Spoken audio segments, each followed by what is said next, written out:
Hello అండి అందరికీ. పిఠాపురం నియోజకవర్గం మీద సీఎం చంద్రబాబు నాయుడు గారు అలాగే డిప్యూటీ సీఎం పవన్ కళ్యాణ్ గారు వాళ్ళు ఏదో ఒక నిర్ణయం తీసుకోవాల్సిన ఆవశ్యకత ఏర్పడింది. ఎందుకంటే పిఠాపురం నియోజకవర్గంలో పరిస్థితులు రోజు రోజుకి ఉద్రిక్తంగా మారుతున్నాయి అన్నమాట. ముఖ్యంగా అటు టీడీపీకి సంబంధించిన వర్మ వర్గీయులు అలాగే జనసేనకు సంబంధించిన పవన్ కళ్యాణ్ వర్గీయులు కూడా నిత్యం ఏదో ఒక వివాదంలో పిఠాపురం నియోజకవర్గంలో గొడవ పడుతున్నారన్నమాట.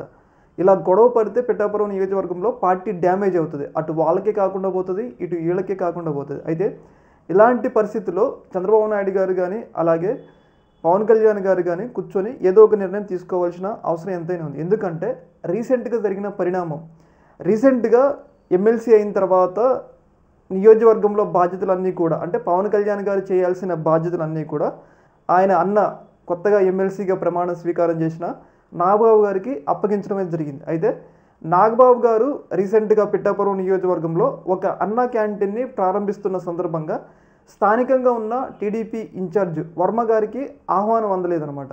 అయితే ఇలా ఆహ్వానం అందకుండా ఉండటానికి కారణం ఏంటి అని చెప్పేసి వర్మ వర్గీయులు, ఎందుకంటే పవన్ కళ్యాణ్ గారు గెలవడానికి ఆయన నియోజకవర్గం త్యాగం చేశారు వర్మ గారు. అయితే ఆయన అభిమానులు తీవ్రస్థాయిలో అసంతృప్తి వ్యక్తం చేశారు. ఎందుకంటే నియోజకవర్గంలో టీడీపీ ఇన్ఛార్జ్ వర్మ గారికి కూడా ఒక అన్న క్యాంటీన్ ప్రారంభిస్తున్న సందర్భంగా ఎందుకు ఆహ్వానం అందించలేదు అని చెప్పేసి వాళ్ళు ఏదైతే ఈ యొక్క అన్న క్యాంటీన్ నాగబాబు గారు ప్రారంభిస్తున్నారు కదా, అక్కడికి వెళ్ళి జై వర్మ అని చెప్పేసి నినాదాలు ఇచ్చారనమాట, అంటే వర్మ గారికి అనుకూలంగా.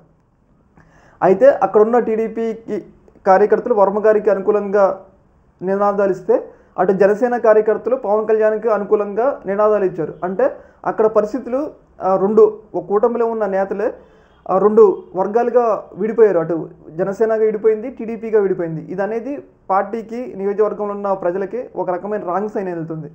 అయితే రీసెంట్గా అక్కడ వర్మ గారి అభిమానులు తీవ్రస్థాయిలో తమ నిరసనలు అయితే వ్యక్తం చేస్తారు. ఒకసారి ఆ వీడియో చూడండి.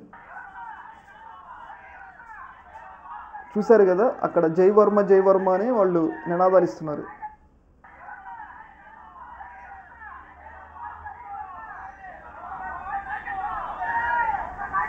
అంటే ఇక్కడ ఏంటంటే ఒకే నియోజకవర్గంలో అంటే ఇద్దరు ఒకే కూటమి కలిసి 15 సంవత్సరాలు ఉంటామని చెప్పేసి అంటున్నారు.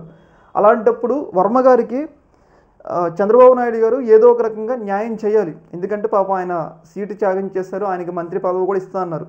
అలాంటప్పుడు వర్మ గారిని పిఠాపురం నియోజకవర్గం నుంచి పక్కకి తప్పించి ఆయనకి ఏదో ఒక రకంగా అంటే ఎంపీగానో లేకపోతే ఎమ్మెల్సీగానో లేకపోతే పిఠాపురం నియోజకవర్గంతో సంబంధం లేకుండా ఏదైనా ఒక పదవి ఇచ్చినట్లయితే ఇంత ఉద్రిక్త పరిస్థితులు ఉండవు. ఎందుకంటే పై నాయకత్వం కనుక జోక్యం చేసుకొని పిఠాపురంలో వర్మ గారికి పవర్ ఇస్తే పవర్ సెంటర్ అవుతారని అనుకున్నప్పుడు ఆయన్ని పక్కకు తప్పించి ఆయనకి ఎంపీనో లేకపోతే ఎమ్మెల్సీనో ఇచ్చి పిఠాపురం నియోజకవర్గంతో ఎలాంటి సంబంధం లేకుండా ఉంచితే బాగుంటుంది. కాకపోతే ఇలా నిత్యం అంటే ఇన్ఛార్జిగా బాధ్యతలు నాగబాబు గారు తీసుకున్న తర్వాత ఆయన్ని మినిమం కూడా ఆహ్వానం అందించక పట్ల ఆయన యొక్క వర్గీయులు ఆందోళన వ్యక్తం చేశారు.